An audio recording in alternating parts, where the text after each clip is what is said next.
ای بلبل شوریده عشق ز پروانه بیاموز، کان سوخته را جان شد و آواز نیامد. جان داد آوازش در نیامد. یه دفعه من نگفت. حضرت مولانا حکیم محمد اختر رحمت الله تعالی علیه تعبیرهایی گاهی زیبا و قشنگ بیان میکرد، انسان هضم میکرد.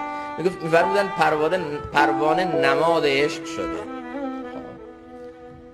هر جا صحبت از عشق میشه پروانه رو همه یاد میکنن. چرا؟ پروانه دو بخش داره. پروانه چون پروای هیچ چی رو نداره، شیدای یه شمع شده، عاشق یه نور شده، تو این راه میگرده، تب و تاب داره، پرش میسوزه، جان میره، دیگران ملامتش میکنن، این دیوونه داره چه کار میکنه؟ پروای هیچ چی رو، صداش هم در نمیاد.